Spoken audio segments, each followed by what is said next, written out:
السلام علیکم ورحمۃ اللہ وبرکاتہ۔ آج ہم نے سورہ بقرہ کی آیت نمبر 165 سے آگے سٹارٹ کرنا ہے۔ تو سب سے پہلے ان آیات کی تلاوت سن لیتے ہیں۔ وَمِنَ النَّاسِ مَن يَتَّخِذُ مِن دُونِ اللَّهِ أَندَادًا يُحِبُّونَهُمْ كَحُبِّ اللَّهِ وَالَّذِينَ آمَنُوا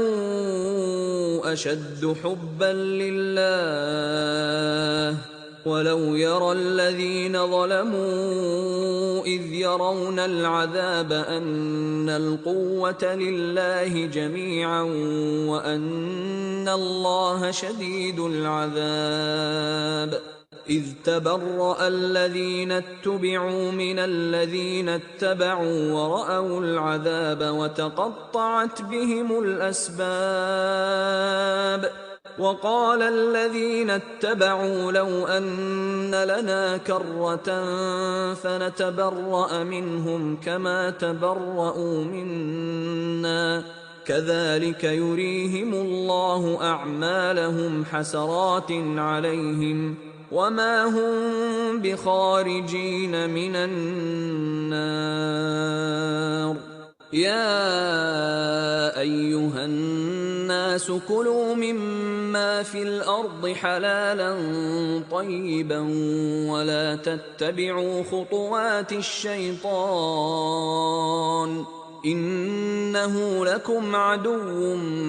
مُّبِينٌ إِنَّمَا يَأْمُرُكُم بِالسُّوءِ وَالْفَحْشَاءِ وَأَن تَقُولُوا عَلَى اللَّهِ مَا لَا تَعْلَمُونَ وَإِذَا قِيلَ لَهُمُ اتَّبِعُوا مَا أَنزَلَ اللَّهُ قَالُوا بَلْ نَتَّبِعُ مَا أَلْفَيْنَا عَلَيْهِ آبَاءَنَا أَوَلَوْ كَانَ آبَاؤُهُمْ لَا يَعْقِلُونَ شَيْئًا وَلَا يَهْتَدُونَ وَمَثَلُ الَّذِينَ كَفَرُوا كَمَثَلِ الَّذِي يَنْعِقُ بِمَا لَا يَسْمَعُ إِلَّا دُعَاءً وَنِدَاءً صُمٌّ بُكْمٌ عُمْيٌ فَهُمْ لَا يَعْقِلُونَ يَا أَيُّهَا الَّذِينَ آمَنُوا كُلُوا مِن طَيِّبَاتِ مَا رَزَقْنَاكُمْ واشكروا لله إن كنتم إياه تعبدون۔ تو 172 تک ہم نے ان آیات کی تلاوت سن لی ہوئی ہے۔ تو میں تھوڑا سا بیک گراؤنڈ بتا دوں کہ ہم نے پچھلی دفعہ ختم کیا تھا یہاں پہ جہاں پہ جو سورہ بقرہ کی تیسری فصل ہے اس کا آغاز ہو گیا ہوا ہے۔ تو سورہ بقرہ کی تمہید سے لے کے اس کے بعد پہلی فصل کا آغاز ہوا تھا جس میں بنی اسرائیل کا ایسے سمجھ لیں کہ کائنڈ آف انٹروڈکشن کروایا گیا تھا، ان کے واقعات بتائے گئے تھے، ان کی جو اعمال تھے، ان پہ جو اللہ کا دنیا میں بھی جو عذاب آیا تھا، ان کے اوپر فضیلتیں جو تھیں، اس سارے کی طرف تھوڑا سا اشارہ کر دیا گیا تھا۔ پھر دوسری جو فصل کا جو سارا جو مدعا تھا وہ کیا تھا کہ اینڈ جو پہلی فصل کا ہوا تھا اسی بات کو انہوں نے لیا تھا جس میں عیسائی اور یہودی جو تھے، اہل کتاب جو تھے، وہ یہ کہنا شروع ہو گئے تھے کہ کامیابی اگر چاہیے یا جنت میں جانا چاہتے ہو تو اس کے لیے یا یہودی یا عیسائی ہونا پڑے گا۔ تو دوسری فصل میں اللہ تعالیٰ نے پوری طرح سے بالکل واضح کر دیا کہ بنیاد پہ جا کے دیکھو، دین ابراہیمی سے یہ ساری قوم جس پہ سٹارٹ ہوئی تھی، جس کو منصب دیا گیا تھا وہ سٹارٹ ہوئی تھی، انہی سے سوال کیا گیا کہ بھئی کیا پھر حضرت ابراہیم، حضرت اسحاق، حضرت یعقوب، حضرت اسماعیل، کیا یہ بھی پھر عیسائی اور یہودی تھے؟ اگر تم کہتے ہو کہ ہماری نسبت ان سے ہے اور کامیابی اسی طرح ملے گی کہ یہ ہو جاؤ، اور اس سے پھر حضرت ابراہیم کی ساری باتوں کو واضح کیا گیا، ان کو بتایا گیا، اس واقعے کا ذکر کیا گیا جب وہ خانہ کعبہ کی دیواروں کو اٹھا رہے تھے، اور اس ٹائم حضرت اسماعیل نے انہوں نے کون سی دعا کی تھی، اور پھر تحویل قبلہ سے کہ بھی اب نئی ایک جو امت بن رہی ہے اس کو ایک تحویل قبلہ، یعنی کہ ان کا قبلہ چینج کر دیا گیا، بیت المقدس سے لے کے حضرت ابراہیم کا تعلق ثابت کر کے جو قبلے کی ڈائریکشن تھی وہ چینج کر دی گئی۔ اللہ تعالیٰ نے حضرت ابراہیم حضرت اسماعیل کی دعا کا ذکر کیا، اور پھر اتمام نعمت، یعنی کہ پھر میں نے اس دعا کو قبول کیا، اور حضور پاک صلی اللہ علیہ وسلم کی بعثت اسی دعا کے نتیجے میں ہو رہی ہے۔ اور یہ چیز واضح کر لی، اور اس میں پھر ایک ادھی جو بدعت انہوں نے کریٹ کر دی ہوئی تھی یہودی اور عیسائیوں نے، کہ جو صفا اور مروہ کے درمیان جو صحیح کرتے ہیں، تو انہوں نے اس کو ایک دین میں ایڈیشن کے نام سے کہہ دیا تھا کہ بھئی یہ خود ایڈ کی گئی ہے، اور حضرت ابراہیم کا تعلق اور قربانی کا جو واقعہ ہے اس سے ہٹانے کے لیے کی تھی۔ تو اس چیز کو بھی قرآن نے یہاں پہ واضح کر دیا کہ نہیں، یہ بھی شاعر اللہ میں سے ہے اور اس کو کرنا۔ اب تیسری فصل کا آغاز ہوا ہے، اور تیسری فصل کا آغاز کا ٹاپک اب جو نئی امت جو بن رہی تھی اس کے لیے ہے، اور وہ مخاطب ہیں، اور ان کو پھر بتایا جا رہا ہے کہ یہ کس کس طرح سے چیزیں ہوئی ہیں۔ اور اس کا سٹارٹ بہت ہی پیارے انداز میں توحید سے کیا گیا، اور توحید اور ایمان والی جو بات ہم پڑھ رہے تھے کہ وہ سٹارٹ ہی پھر یہیں سے ہوا تھا کہ تمہارا خدا ایک ہی خدا ہے، اور اس رحمان اور رحیم کے سوا کوئی اور خدا نہیں ہے۔ یعنی یہ ایک ایسی حقیقت ہے جس پہ انسان خود بخود ہی پہنچ جاتا ہے، وہ اس کے اندر رکھی گئی ہے۔ بڑا ہوتا ہے، شعور کی عمر میں پہنچتا ہے، وہ اس چیز کو پاتا ہے کہ میں مخلوق ہوں، میں بے بس ہوں، میں نے اپنے آپ کو پیدا نہیں کیا۔ میں نے جب اپنے آپ کو پیدا نہیں کیا تو پھر سوال پیدا ہو جاتا ہے کہ پھر مجھے کس نے پیدا کیا، اور پھر وہ تلاش کا سفر شروع ہوتا ہے۔ اور یہاں پہ مسلمانوں کے لیے دوبارہ وہی والی بات کہ بھئی اتنی بڑی اللہ کی فضیلت ہے، اتنی بڑی اللہ کی نعمت ہے کہ ہمارا جیسے ہی سفر سٹارٹ ہوتا ہے تو قرآن پاک ہمارے سامنے پڑا ہوا ہے، جس میں سارے سوالات کے جوابات کھول کے دے دیے گئے ہیں۔ اور ہمارے لیے جو دین کا تنہا ماخذ ہے وہ پھر حضور پاک صلی اللہ علیہ وسلم کی ذات ہے۔ انہوں نے جو کہا، انہی کے ذریعے ہمیں قرآن ملا، پھر ان کی روایات ہیں، پھر ان کے اعمال ہیں، تو ہم ان کو جب دیکھتے ہیں تو ہمیں وہ ساری چیزیں پتہ چلنا شروع ہو جاتی ہیں۔ لیکن یہاں بھی بنیادی چیز کی بات ہوئی ہے، سٹارٹ ہوئی ہے، اور پھر پہلی بات کیا کی گئی ہے کہ توحید کے بعد پھر نشانیوں کے لیے اگر تمہیں کوئی نشانی چاہیے، تو بات سٹارٹ ہی وہیں سے کی ہے کہ اب جب توحید کے اس پہ پہنچنا ہے تو تم عقل سے کام لینا پڑے گا۔ اور جو لوگ عقل سے کام لیتے ہیں تو ان کے لیے تھوڑا اشارہ کر دیا گیا کہ بھی آسمانوں اور زمینوں کی ساخت کو دیکھو، رات اور دن کے ایک دوسرے کے آگے پیچھے آنے جانے کے اوپر غور کرو، ان کشتیوں کے اوپر غور کرو جو انسان کے نفع کی چیزیں لے کے جاتی ہیں، دریاؤں میں، سمندروں میں چلتی پھرتی ہیں۔ بارش کے پانی پہ غور کرو کہ جو اوپر سے بادل آتے ہیں وہ بارش برساتے ہیں، اور وہ سارا کچھ ہوتا ہے۔ اور پھر اس کے ذریعے سے پھر وہاں ان جگہوں پہ جہاں کسی اور طریقے سے پانی نہیں پہنچ سکتا، یا پہنچ بھی سکتا ہے تو پھر اس کے ذریعے سے اسے ہیلپ ہوتی ہے، تو وہاں پھر مخلوق پھیلتی ہے، پھر جاندار مخلوق پانی کی وجہ سے پھر اس جگہ پھیلتی ہے۔ پھر ہواؤں کی گردش کے اوپر غور کریں، ان بادلوں میں جو آسمان اور زمین کے درمیان تابع فرمان بنا کر رکھے گئے ہیں، اور بے شمار نشانیاں۔ اب یہ چیزیں ایسی ہیں کہ اسی ایک آیت پہ ہی غور کرنے لگ جائیں تو یہ اس کے پیچھے پتہ نہیں سائنٹیفک کتنی بکس ہیں، کتنی ریسرچ ہے۔ صرف بادلوں کو لے لیا جائے، آسمانوں کے اوپر تو ابھی بندہ پہنچ ہی نہیں سکا، اس کو تو پوری طرح ایکسپلور ہی نہیں کر سکا۔ زمین کی ساخت کے اوپر غور کریں تو وہ ابھی تک چل رہا ہے کہ بھی کیسے دریا، سمندر، پانی، کتنی جاندار مخلوقات ہیں، کس طرح سے ان کو رزق بھی دیا جا رہا ہے، کس طرح سے وہ اپنی لائف بھی پوری کر رہی ہیں، اور پھر ایک پورا سسٹم چل رہا ہے۔ تو مجھے بالکل اس طرح سے بڑا سوچا کہ بھی میں کس طرح سے اس آیت کو ایکسپلین کروں، تو میرا نتیجہ میرا یہی نکلا کہ میں اکیلا اس چیز کو نہیں کر سکتا، اور اس چیز پہ بھی ہر انسان کو خود غور کرنا ہے، کیونکہ اس کے مختلف پہلو، جس طرح سے ہمارا دماغ کام کرتا ہے، مختلف پہلو ہر انسان کو اپنے اس کے مطابق نظر آتے ہیں اور اس کو سیٹسفائی کرتے ہیں۔ اور یہ وہ والی آیات ہیں جس پہ پھر میں ایز اے ہوم ورک کہوں گا آپ سارے لوگوں کو کہ یہ آیت لیں اور بیٹھیں کسی سکون کے ٹائم پہ جب آپ کو کوئی ڈسٹرب کرنے والا نہ ہو، جب آپ سکون میں ہوں، کوئی آس پاس کوئی اور ایکٹیویٹی نہ ہو، یا آپ فیل کریں کہ اب آپ اللہ تعالیٰ سے قریب ہیں، تو آپ اس آیت کو لے کے بیٹھیں اور اس کے اوپر صرف غور کریں، کیونکہ یہاں پہ پھر وہی بات کی جا رہی ہے کہ اس میں عقل سے کام لینے والوں کے لیے نشانیاں ہیں. تو میں یا کوئی اور بندہ یا کوئی عالم دین یا کوئی آس پاس کوئی دوست یا کوئی جو بھی اس کو ایکسپلین کرے گا تو وہ اپنے حساب سے ایکسپلین کرے گا، جبکہ یہ بات ہم لوگوں کے خود غور کرنے والی ہے، اپنی عقل کو استعمال کرنے والی ہے.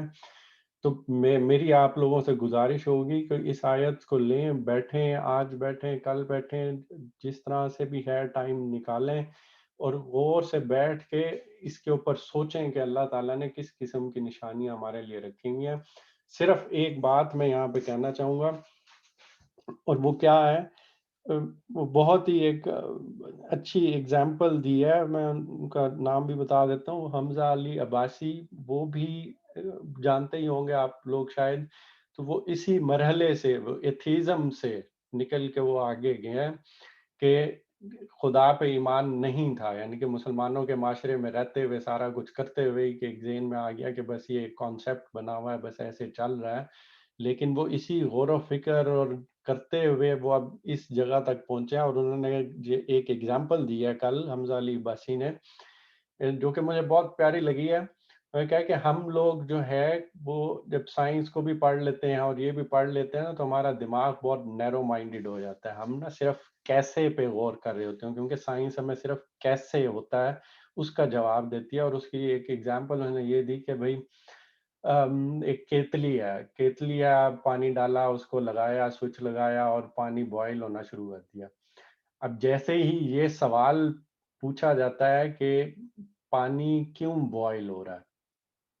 سوال غور سے سننا کہ پانی کیوں بوائل ہو رہا ہے، تو ہمارا دماغ کس طرح سے کام کرتا ہے. ہم فوراً ہی یہ سوچنے بیٹھ جاتے ہیں کہ ہاں، کیونکہ میں نے وہ سوئچ لگایا بجلی میں سے وہ کرنٹ نکلا ہوگا، کرنٹ نکلا ہے تو وہ کیتلی میں اس نے جا کے جو فلامنٹ ہے اس کو گرم کیا تو پانی ٹھنڈا ہے تو وہ اس کو گرم کر رہا ہے، تو اس کے اندر کوئی کائنیٹک انرجی پروڈیوس ہو رہی ہے اور مالیکیولز موو کر رہے ہیں، تو اس کی وجہ سے ٹمپریچر انکریز ہو رہا ہے. اور پھر جب بوائلنگ پوائنٹ ہوگا تو وہ بوائل ہو رہا ہے. تو پھر آپ نے آپ کو جواب دے دیا کہ پانی بوائل ہو رہا ہے. اب ایک لمحے کے لیے بندہ سوچے کہ سوال یہ کیا گیا تھا پانی کیوں بوائل ہو رہا ہے،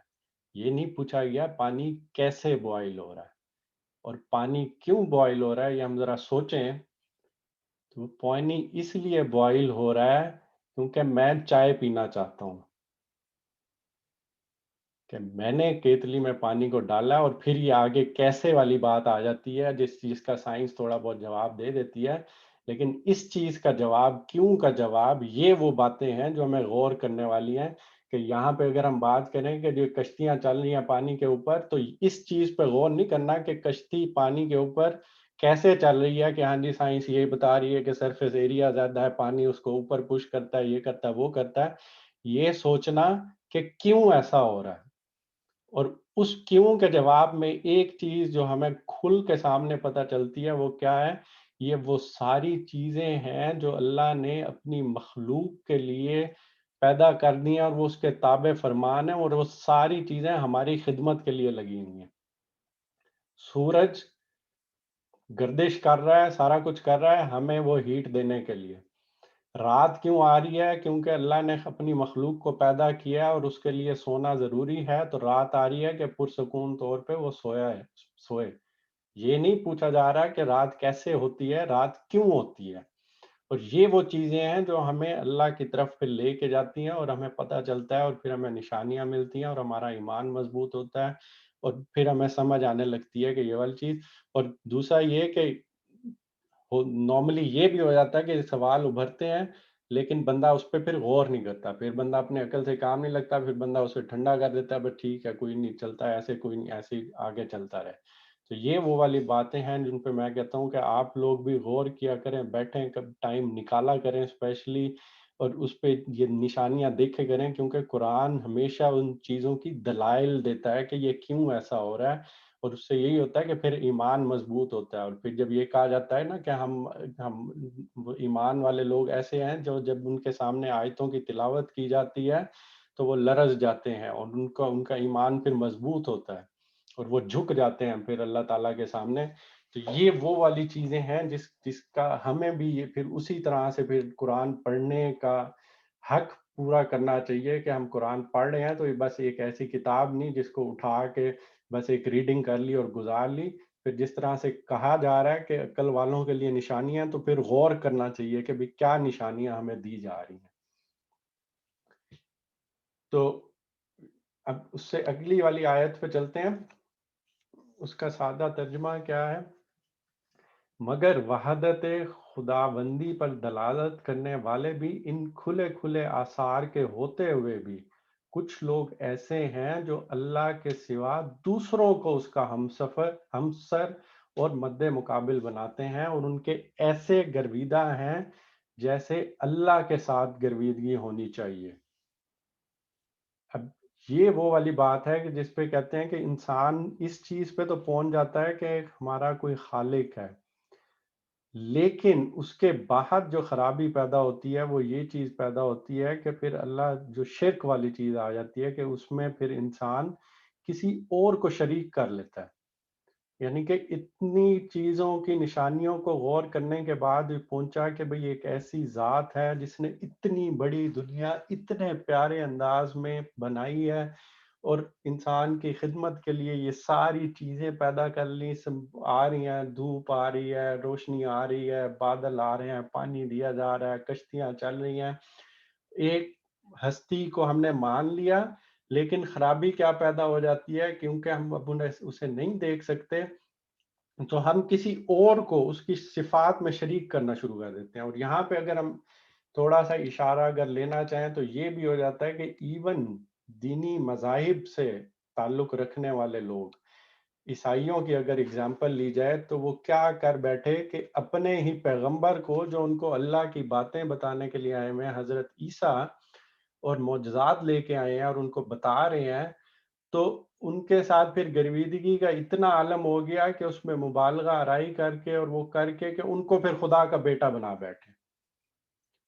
اور یہ وہ چیز ہے کہ جو خرابی پھر پیدا ہو جاتی ہے کہ آپ دینی مذاہب کی طرف آ بھی گئے، آپ کو حقیقت پتہ بھی چل گئی، لیکن کیا کر بیٹھے، پھر عقل سے کام نہیں لیا، مبالغہ آرائی، گرویدہ ہوئے اور اس چیز کو اتنا بڑھا چڑھا دیا کہ پھر اب انہی کو پھر اللہ کے مد مقابل بنا بیٹھے. لیکن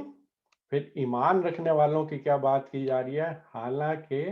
ایمان رکھنے والے لوگ سب سے بڑھ کے اللہ کو محبوب رکھتے ہیں. اور پھر وہی والی بات کہ ایمان کے اوپر میں بہت زیادہ توجہ دیتا ہوں کہ ایمان صرف کچھ عربی کے کلمات منہ سے نکال لینے کا نام نہیں ہے کہ یہ میں ایمان لے آیا. ایمان پورے دل و دماغ کے ساتھ اللہ تعالیٰ کو تسلیم کرنے کا نام ہے کہ بھئی آخری درجے میں. اور اس کے بعد پھر کیا ہوتا ہے کہ اس کے بعد میرے منہ سے جو قول نکلتا ہے اور میری جو ہر حرکت ہوتی ہے، ہر عمل ہوتا ہے، وہ پھر اس کے مطابق ہوتا ہے. اور پھر میری خدا کے ساتھ جو محبت ہوتی ہے اس کا مد مقابل کوئی اس دنیا میں انسان کوئی اور ہو ہی نہیں سکتا. یہ ہو سکتا ہے کہ میں کسی اور سے محبت کروں، یعنی کہ محبت دوسروں سے بھی کی جا سکتی ہے، لیکن اس محبت کو ہر حال میں اللہ کی محبت کے تابع ہونا چاہیے، اس کے برابر یا اس سے بڑھ کے نہیں ہو سکتی. تو یہی معلوم ہوتا ہے کہ محبت الہی کو دوسری محبتوں پر مقدم رکھنا اللہ تعالیٰ کے حقوق میں سے ہے، اور اس میں کسی دوسرے کو اس کا شریک نہیں کیا جا سکتا. اور اس کے بعد پھر ایک حسرت والا انداز ہے، اور یہاں پہ بھی میں وہی کہتا ہوں کہ اللہ تعالیٰ کو حسرت کس چیز سے ہے؟ کیونکہ انہوں نے انسان کو ارادہ اختیار دیا ہے، ارادہ اختیار دیا، نشانیاں دیں، عقل دی، سارا کچھ دیا، کھول کھول کے سارا کچھ بتا دیا، قرآن کی آیات بھی سامنے آ گئیں، لیکن پھر غلطی کر بیٹھتے ہیں، پھر سارا کچھ اس طرح سے کر بیٹھتے ہیں. تو پھر اللہ کیا کہہ رہے ہیں؟ کاش جو کچھ عذاب کو سامنے دیکھ کر انہیں سوجنے والا ہے وہ آج ہی ان ظالموں کو سوج جائے کہ ساری طاقتیں اور سارے اختیارات اللہ ہی کے قبضے میں ہیں، اور یہ کہ اللہ سزا دینے میں بھی بہت سخت ہے. اور یہ وہ چیز ہے جو پھر اس ٹائم سمجھ آئے گی جب عذاب آنکھوں کے سامنے ہوگا، کہ ابھی تو ہم اس چیز کو بٹھا دیں، ابھی تو ہم کسی نہ کسی طرح سے اپنے آپ کو کہہ دیں کہ چھوڑو، ابھی جو سامنے ہے بس اس کو دیکھو اور وہ کرو، اور اس چیز کو معالجہ آرائی کر لیں اور وہ سارا کچھ کر لیں اور ان کو کہاں سے کہاں پہنچا دیں، اور اللہ کی محبت یا جو اس کے برابر کسی اور کو لا کے بٹھا دیں،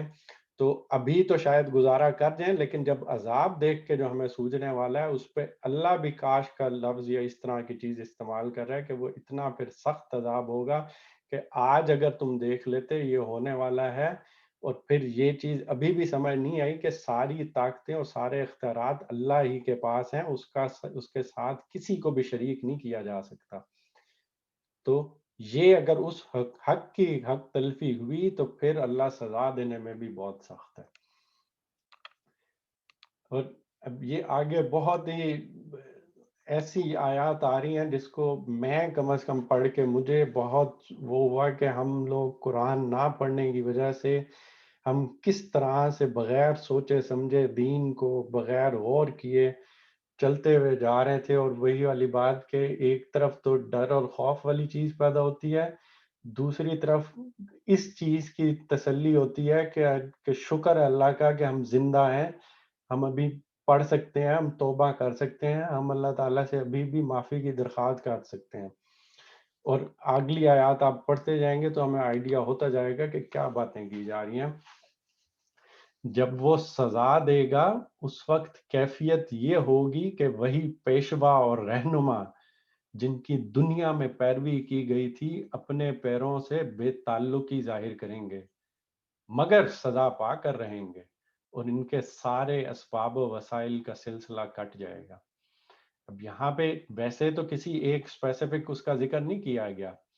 لیکن بات بتا دی گئی کہ اب جب ہم اپنی طرف سے کسی کو نیک انسان مان کر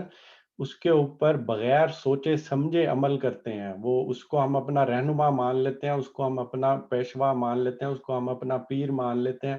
اور پھر ہم ہر چیز پہ اس سے پوچھنے کے لیے جاتے ہیں، اور وہ ہمیں جو بھی چیز بتاتا ہے ہم اس پہ بس آنکھیں بند کر کے عمل کرتے ہیں، اپنی عقل سے کام نہیں لیتے. اگر وہ ٹھیک نہیں بات بتا رہے تو کیا ہوگا؟ وہ بات کیا کی جا رہی ہے یا ہمیں ان کی چیز کی سمجھ نہیں آئی. تو جب سزا دیں گے، جب اللہ تعالیٰ سزا دے رہے ہوں گے تو وہی والے رہنما، وہی پیر، وہی جو پیشوا ہیں جن کی ہم دنیا میں پیروی کرتے ہیں، جن کی لوگ پیروی کرتے ہیں کہ پہلے کرتے تھے، تو وہ اپنا اظہار لا تعلقی اختیار کر لیں گے. وہ کہیں گے کہ ہم نہیں جانتے یہ انہوں نے کس طرح کی چیزیں پیدا کر لی ہیں اور دین میں ایسی چیزیں پیدا کر لی ہیں. اس سے دونوں مراد ہیں، وہ والے پیر، وہ والے پیشوا بھی جو صحیح باتیں کرتے رہے ہیں اور بعد میں لوگوں نے اس میں ایڈیشن کر دی ہیں، اور وہ والے بھی جن کی طرف سے غلط باتیں منسوب کی گئی ہیں اور جو پھر غلط باتیں شاید بتاتے بھی تھے. اب اس کی ایک واضح مثال اس ٹائم حضرت عیسیٰ کی بھی ہے کہ جب ان سے شاید پوچھا جائے گا کہ قیامت والے دن کہ یہ بتاؤ کہ بھئی خدا کا بیٹا جو بنا لیا گیا ہے تو کیا اس میں کیا حقیقت ہے، تم نے اس طرح سے بات کی تھی. تو اس ٹائم حضرت عیسیٰ بھی اس طرح سے اظہار برات کر لیں گے اور اظہار لا تعلقی کر لیں گے کہ میں نے اس طرح کی کوئی بات، میں جب تک زندہ تھا میں ان کو توحید کی تعلیم دیتا رہا، میں ان کو اللہ کی طرف، تیری ہی طرف بلانے کی وہ کرتا رہا. میرے جانے کے بعد انہوں نے جو اعمال کیے ہیں وہ تو جانتا ہے یا یہ جانتے ہیں، میرا اس سے کوئی تعلق نہیں ہے. اور حضرت عیسیٰ بھی اس طرح سے اظہار لا تعلقی اختیار کر لیں گے، ایون اپنے ان پیروں سے جنہوں نے بات میں ایڈیشنز کر لی ہوئی ہیں، جنہوں نے مبالغہ آرائی کر لی ہوئی ہے. اس میں بہت بڑا لیسن ہے ان لوگوں کے لیے بھی کہ جو دین میں خود پھر چیزیں پیدا کر لیتے ہیں یا خود مبالغہ آرائی کر لیتے ہیں یا خود اس طرح سے چیز کر لیتے ہیں اور دین سمجھ کے ہی بغیر سوچے سمجھے حرکتیں کرتے ہیں. اور پھر یہاں پہ تو ان پیشوا اور رہنما کی بات کی گئی، اور آگے پھر کس کی بات کی جا رہی ہے؟ اور وہ لوگ جو دنیا میں ان کی پیروی کرتے تھے کہیں گے کہ جب اب سچ سامنے آ گیا، اب چیزیں پتہ چل گئی ہیں، کلیریفائی ہو گیا، اب انہوں نے بھی وہ کر دیا، بتا دیا کہ نہیں یہ ہمارا ان سے کوئی تعلق نہیں ہے پیشوا نے. تو اب لوگ جو پیروی کرتے تھے وہ اب کہیں گے کہ کاش ہم کو پھر ایک موقع دیا جاتا تو ہم جس طرح آج یہ ہم سے بیزاری ظاہر کر رہے ہیں ہم ان سے بیزار ہو کر دکھا دیتے ہیں۔ یوں اللہ ان لوگوں کو وہ اعمال جو یہ دنیا میں کر رہے ہیں ان کے سامنے اس طرح لائے گا کہ یہ حسرتوں اور پشیمانیوں کے ساتھ ہاتھ ملتے رہیں گے، مگر آگ سے نکلنے کی کوئی راہ نہ پائیں گے۔ اللہ تعالیٰ بچائے ہمیں ان لوگوں سے کہ جو بغیر سوچے سمجھے پھر کسی کی اندھی تقلید کرتے ہوئے، عقل سے کام لیتے ہوئے نہیں کرتے، اور ان لوگوں میں شمار ہو جائے کہ جن کو پھر آگے بتایا جا رہا ہے اور پھر وہ ایک اور موقع مانگیں کہ اب ہمیں پتہ چل گیا، اب ہمیں بھیج دے۔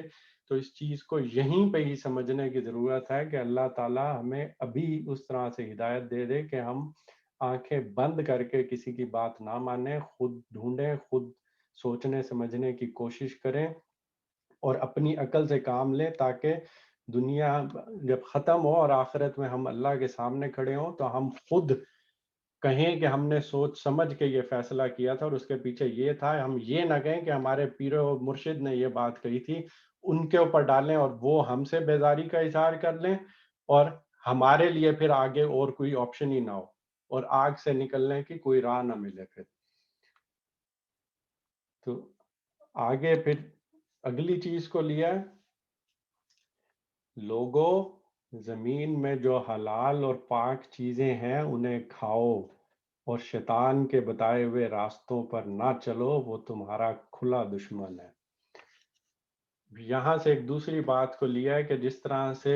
باقی بدعتیں جو کہ ایمانیات سے ریلیٹڈ تھیں وہ پیدا ہو گئی ہوئی تھیں، جس میں لوگوں نے مبالغہ آرائی کر لی تھی، جس میں اندھی تقلید باقی چیزوں میں شروع ہو چکی ہوئی تھی، جس میں عقل سے کام نہیں لیا جا رہا تھا، تو اسی طرح سے کچھ کھانے پینے کی چیزوں میں بھی یہ چیزیں ایڈ ہو گئی ہوئی تھیں۔ تو اللہ تعالیٰ کا اگر دین دیکھا جائے تو وہ دین فطرت ہے اور وہ بالکل سادہ سے اصولوں پر ہے، اس میں کوئی اتنی کمپلیکیٹڈ چیز نہیں ہے۔ تو یہ بھی ایک اس ٹائم کی بحث ہے کہ جب یہود کے ٹائم پہ حضور پاک صلی اللہ علیہ وسلم کی بعثت ہوئی تھی تو اس ٹائم یہ ایک بہت بڑا بحث کا ایک وہ بن گیا ہوا تھا کہ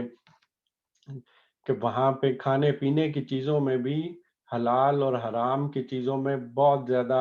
ایڈیشنز ہو چکی ہوئی تھی کہ اللہ تعالیٰ نے تو جو کچھ چیزیں حلال حرام کی تھیں وہ ہم آگے پڑھیں گے،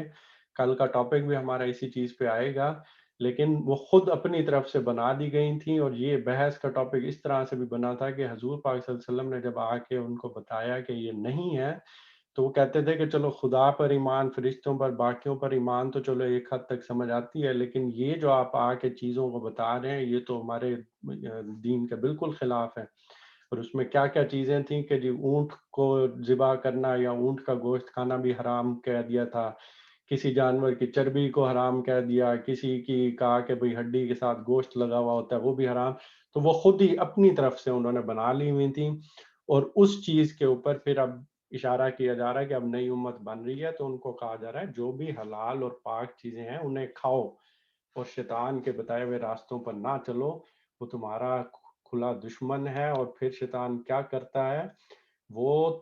تو تمہیں بدی اور فحش کا حکم دیتا ہے اور یہ سکھاتا ہے کہ تم اللہ کے نام پر وہ باتیں کہو جن کے متعلق تمہیں علم نہیں ہے کہ وہ اللہ نے فرمائی ہیں۔ اور یہ بھی وہ والی چیزیں ہیں جن میں بے حد احتیاط کرنے کی ضرورت ہے کہ ایک تو شیطان نہ صرف بدی اور فحش چیزوں کی طرف لے کے جا رہا ہے، دوسرا وہ یہ چیز بھی سکھا رہا ہے کہ بھئی اللہ کا نام لے کے وہ چیزیں کہو کہ بھئی جس کا علم بھی نہیں ہے کہ وہ اللہ نے فرمائی ہیں۔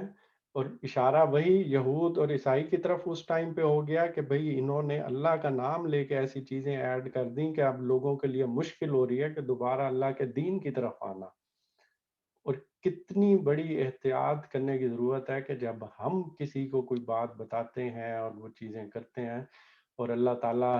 کا نام لے لیتے ہیں بغیر تحقیق کیے، بغیر علم لیے، تو وہ بیسیکلی کیا ہو رہا ہوتا ہے، ہم اپنی طرف سے اچھی نیت کے ساتھ کر رہے ہو لیکن پیچھے سے وہ شیطان کروا رہا ہوتا ہے کہ علم ہے نہیں اور بولا جا رہا ہے اور بتایا جا رہا ہے، جس سے پھر خدشہ یہی پیدا ہو جاتا ہے کہ دین میں کوئی نئی چیزیں ایڈ ہو جائیں گی اور لوگ پھر آگے سوال نہیں کریں گے۔ اس کے بعد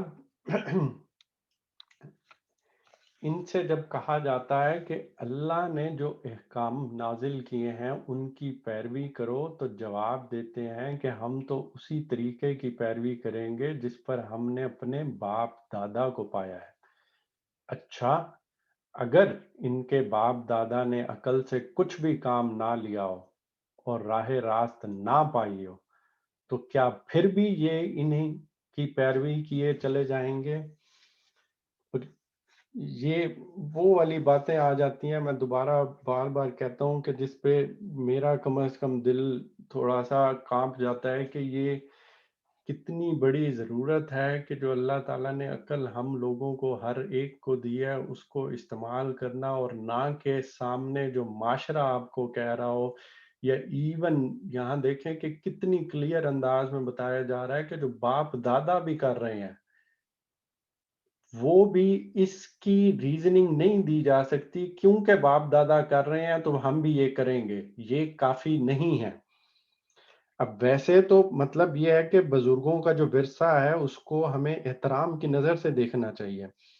لیکن اس کی صحت اور صداقت ثابت کرنے کے لیے یہ بات کافی نہیں ہے کہ فلاں اور فلاں چیز باپ دادا سے اسی طرح چلی آ رہی ہے، تو اس پر اگر کوئی تنقید کی جاتی ہے تو ہر جو سوچنے سمجھنے والا ہے، جس کو سچ کی تلاش ہے، جو حق کو پانا چاہتا ہے، اس انسان کو چاہیے کہ وہ اسے توجہ سے سننے، اور وہ چیز اگر علم اور عقل کی میزان پر پوری نہیں اترتی تو اس کو پھر بغیر کسی تردد کے چھوڑنے کے لیے تیار بھی ہو جائے۔ یہ نہ ہو کہ بھئی اب یہ باپ دادا کی طرف سے چلتی ہوئی آ رہی ہے، اب یہ کوئی برائی بھی ہے، اب یہ معاشرے میں بس چیز پیدا ہو گئی ہے تو بس اب چھوڑو، اس پہ پھر عمل کرتے رہتے ہیں۔ یہ چیز پھر نہیں ہونی چاہیے، اور یہ اب پہلے بھی اس ٹائم بھی عیسائیوں کے ساتھ، یہودیوں کے ساتھ، مشرکین عرب کے ساتھ اور ساروں کے ساتھ چلتا ہوا آ رہا ہے، اور یہاں پہ یہ چیز بھی کلیئر کٹ کہہ دی گئی ہے کہ اگر باپ دادا کی بات کرنی ہے اور اس کی صرف ریزن یہی دی گئی ہے کہ کیونکہ باپ دادا کر رہے ہیں تو ہم نے بھی یہ کرنا ہے، تو یہ کافی نہیں ہے، اور وجہ بتا دی کہ اچھا ان کے باپ دادا نے عقل سے کچھ کام نہ لیا اور رائے راست نہ پائی ہو، تو پھر کیا یہ بھی پھر انہی کی پیروی کیے چلے جائیں گے؟ یہ لوگ جنہوں نے خدا کے بتائے ہوئے طریقے پر چلنے سے انکار کر دیا ہے، ان کی حالت بالکل ایسی ہے جیسے چرواہا جانوروں کو پکارتا ہے اور وہ ہانک پکار کی صدا کے سوا کچھ نہیں سنتے۔ یہ بہرے ہیں، گونگے ہیں، اندھے ہیں، اس لیے کوئی بات ان کی سمجھ میں نہیں آتی۔ اور یہ وہ والی بات ہے جو کہ ہم نے جب قرآن پاک سٹارٹ کیا تھا، اور اگر آپ کو یاد ہو کہ سورہ بقرہ کی جو ہم نے پہلی کچھ آیات پڑھی تھیں اس میں ایمان والوں کی بتائی گئی تھی کہ قرآن ان کے لیے ہدایت ہے، اور اگر دوسری آپ کو یاد ہو تو اس میں منکرین کی بات کی گئی تھی کہ جن کے سامنے حق اور سچ سامنے آ گیا ہے، جن کو بتا دیا گیا کہ سچی بات یہ ہے لیکن انہوں نے نہ ماننے کا فیصلہ کر دیا، تو پھر اللہ ان کے دلوں پر مہر لگا دیتا ہے۔ اور پھر یہی والی ایگزیکٹ ورڈنگ اس طرح سے آئی تھی کہ یہ گنگے ہیں، بہرے ہیں، اندھے ہیں، اور یہاں پہ بھی مثال اسی طرح سے پھر دی گئی ہے، اور بہت ہی سخت الفاظ میں اس طرح سے کی گئی ہے جیسے کہ اب بھیڑ بکریاں جا رہی ہوتی ہیں، جب چرواہا انہیں پکارتا ہے تو وہ ان کے ساتھ پھر عقل والی دلائل والی وہ چیز پھر نہیں کر سکتا، وہ ان کو جو مرضی الفاظ کہے گا تو ان بھیڑ بکریوں کو کیا سمجھ آئے گی کہ بس کچھ کہا جا رہا ہے، کچھ شور آ رہا ہے، اور ان کو اس سے زیادہ وہ ان کے ساتھ عقل کی کوئی بات نہیں کی جا سکتی۔ اور اگر ہم لوگ، اگر انسان جس کو اللہ نے عقل دی ہے اور وہ عقل سے کام نہیں لیتا، تو کیا کہا جا رہا ہے کہ اگر وہ خدا کی بات اس کے سامنے آ گئی ہے اور وہ عقل کی میزان پر پوری اترتی ہے، علم کی میزان پر پوری اترتی ہے، اور وہ پھر بھی خدا کے طریقے پر چلنے سے انکار کر دیتے ہیں، تو پھر کیا ہوتا ہے کہ پھر وہی والا حال ہے کہ جس طرح سے چرواہا جانوروں کو پکارتا ہے اور وہ صدا کے سوا کچھ نہیں سنتے، اور یہ بہرے ہیں، گنگے ہیں، اندھے ہیں۔ اور آگے ایک اور بات کر دی کہ اس کو کل ہم انشاءاللہ کنٹینیو کریں گے کہ اے لوگو جو ایمان لائے ہو، پھر وہی والی بات کہ اب جو ایمان لے آئے ہو، جو اب سچے دل سے تسلیم کر دیا ہے، اپنی زندگیوں کو اللہ کے حوالے کر دیا ہے، اگر تم حقیقت میں اللہ کی بندگی کرنے والے ہو تو جو پاک چیزیں ہم نے تمہیں بخشی ہیں انہیں بے تکلف کھاؤ اور اللہ کا شکر ادا کرو۔ بہت ہی مطلب اس طرح والی باتیں ہیں جن پہ ہمیں قرآن کو ایک تو پڑھنے کا مزید شوق پیدا ہوتا ہے کہ ہدایات اور اللہ تعالیٰ نے کس طرح سے ہم سب کو عقل استعمال کرنے کی ہدایت کی ہے، نشانیاں بتائی ہیں، اور کتنی سخت پہ سزا کی وعید دی ہے کہ جب آپ کو پتہ چل جاتا ہے۔ اور جو ان پیشواؤں اور رہنما کی بات کی جا رہی ہوتی ہے تو میں شاید اتنا ٹائم نہ ہو لیکن میں مختصر اب بتا دیتا ہوں کہ یہ میرے پرسنل ایکسپیرینس میں سے ہے کہ جب دین کی بات آتی ہے تو ہم سوچنے سمجھنے سے پھر ہم آگے کوئی نہ سوال کرتے ہیں نہ سوچنے سمجھنے کی وہ کرتے ہیں، اور وہ واقعہ کس طرح سے ہے یا وہ بات کس طرح سے ہے کہ ہوا یہ ہے کہ اب کوئی وراثت کی ایک چیز سامنے آتی ہے، وراثت کی ایک چیز سامنے آتی ہے اور پتہ چلتا ہے کہ بھئی بہن بھائی ہیں، وہ ہیں، رخصت ہو گئے ہیں بڑے، تو اب ڈسٹریبیوٹ ہونا ہے باقی ساروں میں، تو اب کوئی بات کر رہا ہے کہ کسی کو اس طرح سے اس کا حصہ معاف کر دیا جائے، کوئی آپس میں بہرحال کانفلکٹ ہو جاتا ہے کسی کے ساتھ، اور بات ہوتی ہے کہ بھئی ہم جاتے ہیں اور دین کی گائیڈنس لیتے ہیں نا کسی سے، کیونکہ دین کا جب معاملہ آتا ہے تو ہمارے دماغ تو بند ہو جاتے ہیں، ہمیں تو کچھ پتہ ہی نہیں ہے کہ کرنا کیا ہوتا ہے، تو کسی سے پوچھ لیتے ہیں، تو چلے گئے وہاں پہ کسی امام سے یا کسی مولوی سے جا کے پتہ چل گیا تو پتہ چل گیا کہ بھی ہاں ایک فتویٰ آ گیا ہے، اور اس فتوے میں کیا ہے کہ ہم جو ہیں 1/3 یعنی اگر میری وراثت میں کوئی 3 لاکھ روپیہ بنتا ہے تو ایگزامپل دینے کے لیے تو میں 1/3 صرف بخش سکتا ہوں، یعنی کہ میں 1 لاکھ تقریباً بخش سکتا ہوں، 2 لاکھ مجھے لینے ہی لینے ہیں، یعنی اس کو میں بخش نہیں سکتا، اور یہ دین کا مطلب ایک قانون بتا دیا نا۔ اب وہ وہی والی بات کہ مطلب اب مولوی صاحب نے کہہ دیا ہے یا کسی اس نے فتویٰ دے دیا ہے تو اب اس کے خلاف تو ہم جا ہی نہیں سکتے، اور نہ ہی اتنی ہمت ہے کہ مطلب کوئی سوال کرے کہ بھئی کہاں پہ لکھا ہوا ہے، کوئی قرآن میں ہے، کوئی حدیث کا کوئی ریفرنس دے دے تاکہ ہم خود پڑھ کے سمجھنے کی کوشش کر لیں، تو یہ والی چیز تو ہمارے اندر ہوتی نہیں ہے۔ تو وہی والی بات ہوئی، لیکن ایک عقل میں بات آئی نہیں کہ بھئی یہ کیوں ہوا ہوگا، اور آپ یقین کریں گے کہ میں اب سورہ نساء میں آگے پڑھ رہا ہوں اور اس پہ یہ وراثت والی چیزیں آئی ہیں، اور وہ کھل کے بعد کیا سامنے آ رہی ہے کہ ایک واقعہ تھا کہ اس پہ حضور پاک صلی اللہ علیہ وسلم ایک صحابی کے پاس لے چلے گئے، ان کا آخری وقت قریب تھا، تو یہ حدیث میں ہے کہ وہ گئے، اور اس کا مدعا ہی ہے، ایگزیکٹ ورڈنگ تو ڈفرینٹ ہوگی، کہ وہاں پہ وہ گئے، وہ مکہ میں تھے، اور مکہ میں وہ ہجرت کے ٹائم پہ مدینہ نہیں آئے تھے، اور قرآن میں ہم آگے پڑھیں گے کہ بھی اس طرح کے موقعوں پہ تھوڑا سا سخت لہجہ اختیار کیا گیا اللہ کی طرف سے، کیونکہ اگر آپ ظالموں کے ملک میں رہتے ہو جہاں پہ آپ کو دین پر عمل کرنے میں مشکلات پیش آتی ہیں تو باقی لوگوں کو ابھارا گیا ہے کہ وہ جہاد کریں، ان لوگوں کو بچائیں کیونکہ ان کو دین کی وجہ سے پرسیکیوٹ کیا جا رہا ہے، اور دوسرا وہ لوگ جو وہاں رہ گئے تھے ان کو ہجرت کا موقع ملا تھا اور وہ نہیں آئے، تو ان پہ بھی تھوڑا سا کہا گیا سخت کہ بھئی تمہیں جب موقع ملا تھا تم ہجرت کر جاؤ، اللہ کی زمین اتنی وسیع ہے تو تم نے ہجرت کیوں نہیں کی تھی، کہ تمہاری وجہ سے اب لوگوں کو جہاد کرنا پڑے گا اور ان کا کوئی جان مال دینی پڑے گی، اور مطلب مسائل کریٹ ہوں گے، تو ان صحابی کو تھوڑا سا ایک پشیمانی تھی کہ یہ وہ ہجرت میں نہیں گئے تھے، حضور پاک صلی اللہ علیہ وسلم ان کے پاس گئے، آخری ٹائم قریب آیا ہوا، اس ٹائم بندہ کچھ زیادہ ہی وہ نیک اور وہ عمل کرنے اور وہ اس طرح سے ہو رہا ہوتا ہے، تو اس نے حضور پاک صلی اللہ علیہ وسلم سے پوچھا تھا کہ میری خواہش ہے کہ میں اپنا سارا مال خدا کی راہ میں دے دوں، اور حضور پاک صلی اللہ علیہ وسلم نے اور انہوں نے اپنے پشیمانی کا بھی ذکر کیا کہ بھئی میں پشیمان ہوں کہ میں ہجرت کے ٹائم پہ وہ نہیں جا سکا آپ لوگوں کے ساتھ اور وہ اس طرح سے کر سکا، تو حضور پاک صلی اللہ علیہ وسلم نے ان کے لیے دعا بھی کی تھی، اور حضور صلی اللہ علیہ وسلم نے اس طرف اس چیز کو پھر منع کیا تھا کہ نہیں، اگر تم سارا مال اللہ کی راہ میں دے دو گے، جو کہ ویسے تو اچھی بات ہے کہ اللہ کی راہ میں مال خرچ کرنا چاہیے، لیکن تمہاری پیچھے فیملی ہے، تمہارے بچے ہیں، بیوی بچے ہیں تو ان کا کون خیال کرے گا؟ تو اپنا مال پورا اللہ کی راہ میں نہ دو کہ ان کے لیے استعمال ہوگا۔ تو انہوں نے کہا کہ چلو میں پورا مال نہیں دیتا، میں 2/3 دے دیتا ہوں۔ اب میں 2/3 دے دوں تو اس پہ بھی حضور پاک صلی اللہ علیہ وسلم نے کہا نہیں، یہ بھی بہت زیادہ ہے، کہ بیوی بچوں نے پیچھے رہنا ہے، ان کا نان نفقہ ہوتا ہے، ان کی رسپانسبلٹی ہے تمہارے پہ، کیسے اس طرح سے کر کے بندہ جا سکتا ہے کہ بھئی ان کے نام پہ کچھ نہیں دیا اور سارا اللہ کی راہ میں دے دیا، تو بیوی بچے کہاں جائیں گے؟ تو پھر انہوں نے کہا 1/3 دے دوں، تو اس پہ بھی حضور پاک صلی اللہ علیہ وسلم نے ایسے بس راضی ہوئے کہ چلو 1/3 لیکن یہ بھی زیادہ ہے، لیکن چلو دے دو۔ تو 2/3 کائنڈ آف بیوی بچوں کے پاس چلا گیا اور 1/3 چلا گیا ان کے پاس، صحابی کے پاس۔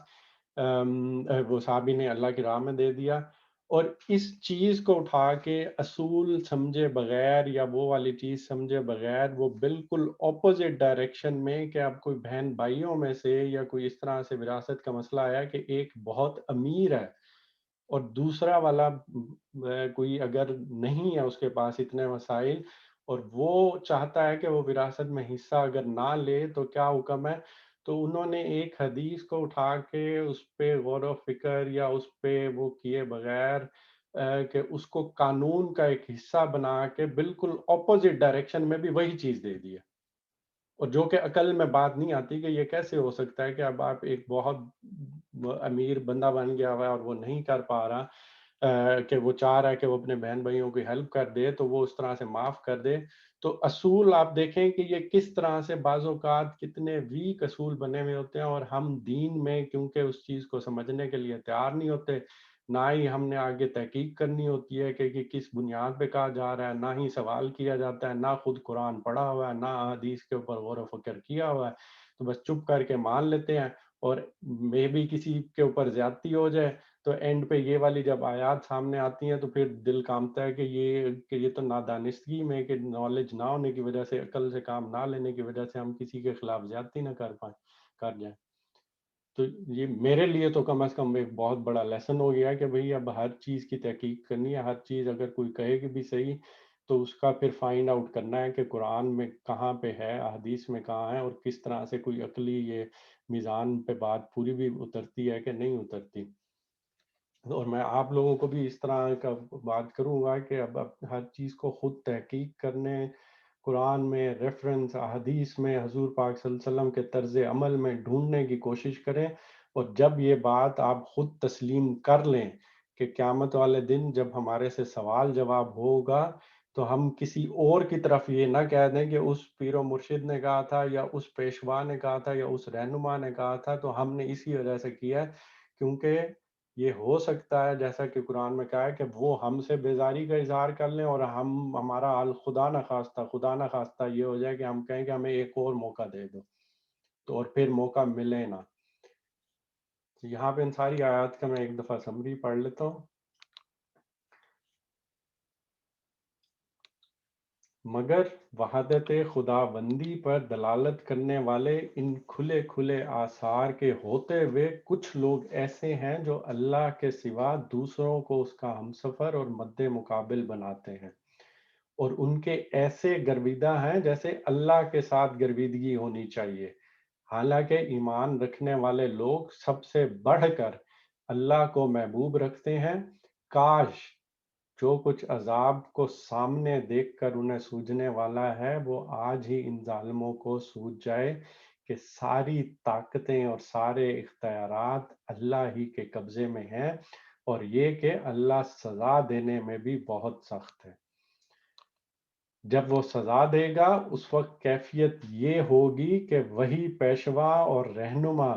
جن کی دنیا میں پیروی کی گئی تھی اپنے پیروں سے بے تعلقی ظاہر کریں گے، مگر سزا پا کر رہیں گے اور ان کے سارے اسباب و وسائل کا سلسلہ کٹ جائے گا، اور وہ لوگ جو دنیا میں ان کی پیروی کرتے تھے کہیں گے کہ کاش ہم کو پھر ایک موقع دیا جاتا، تو جس طرح آج یہ ہم سے بیزاری ظاہر کر رہے ہیں ہم ان سے بیزار ہو کر دکھا دیتے، یوں اللہ ان لوگوں کے وہ اعمال جو یہ دنیا میں کر رہے ہیں ان کے سامنے اس طرح لائے گا کہ یہ حسرتوں اور پشیمانیوں کے ساتھ ہاتھ ملتے رہیں گے، مگر آگ سے نکلنے کی کوئی راہ نہ پائیں گے۔ لوگوں، زمین میں جو حلال اور پاک چیزیں ہیں انہیں کھاؤ اور شیطان کے بتائے ہوئے راستے پر نہ چلو، وہ تمہارا کھلا دشمن ہے، تمہیں بدی اور فحش کا حکم دیتا ہے اور یہ سکھاتا ہے کہ تم اللہ کے نام پر وہ باتیں کہو جن کے متعلق تمہیں علم نہیں ہے کہ وہ اللہ نے فرمائی ہیں۔ ان سے جب کہا جاتا ہے کہ اللہ نے جو احکام نازل کیے ہیں ان کی پیروی کرو تو جواب دیتے ہیں کہ ہم تو اسی طریقے کی پیروی کریں گے جس پر ہم نے اپنے باپ دادا کو پایا ہے۔ اچھا، اگر ان کے باپ دادا نے عقل سے کچھ بھی کام نہ لیا ہو اور راہ راست نہ پائی ہو تو کیا پھر بھی یہ انہی کی پیروی کیے چلے جائیں گے؟ یہ لوگ جنہوں نے خدا کے بتائے ہوئے طریقے پر چلنے سے انکار کر دیا ہے، ان کی حالت بالکل ایسی ہے جیسے چرواہا جانوروں کو پکارتا ہے اور وہ ہانک پکار کی صدا کے سوا کچھ نہیں سنتے۔ یہ بہرے ہیں، گنگے ہیں، اندھے ہیں، اس لیے کوئی بات ان کی سمجھ میں نہیں آتی۔ اے لوگ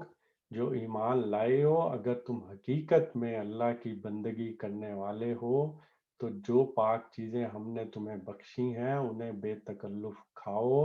اور اللہ کا شکر ادا کرو۔ اللہ تعالیٰ سے دعا ہے کہ ہمیں سچا اور کامل ایمان لانے کی توفیق عطا فرمائے، اس پہ استقامت بخشے اور حقیقت میں اللہ کی بندگی کرنے والا بنائے۔ آمین۔ یہاں پہ آج ہم اختتام کرتے ہیں۔